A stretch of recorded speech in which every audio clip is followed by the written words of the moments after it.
Assalamualaikum warahmatullahi wabarakatuh.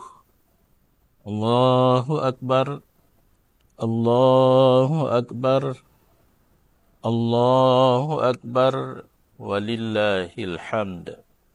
Bersama dengan iringan gema takbir, kami, keluarga besar Mudi Masjid Raya Samalanga, mengucapkan selamat Hari Raya Idul Fitri 1446 Hijriah.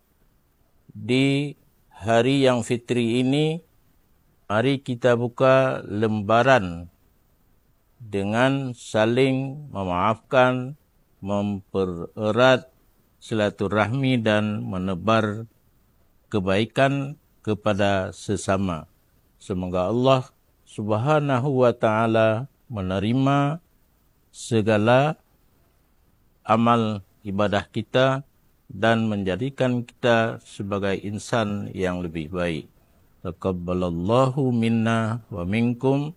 Wassalamualaikum warahmatullahi wabarakatuh.